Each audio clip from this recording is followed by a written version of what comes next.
Det var mega fedt at vinde guld til Euroskills 2025.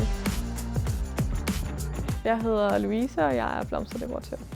Det startede jo med, at man havde landsholdssamlinger, og man bliver ligesom en del af et landshold. Og det synes jeg var sejt, fordi man jo bliver næsten set som en elite sportsudøver eller et eller andet af den stil.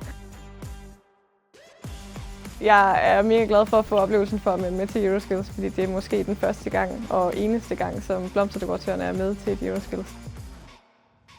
Som skole har det jo været nyt for os at deltage i Euroskills. Vi har kendskab til DM i skills, men Euroskills er et større og andet format. Vi har ikke fra start af 100% vidst, hvad det var, vi gik ind i. Der har skolen været super støttende, sådan så at vi har haft ret åbne rammer i den sammenhæng. Så opbakningen har været virkelig flot. Det var det hele værd, kan man sige, fordi at vi kom jo hele vejen i mål.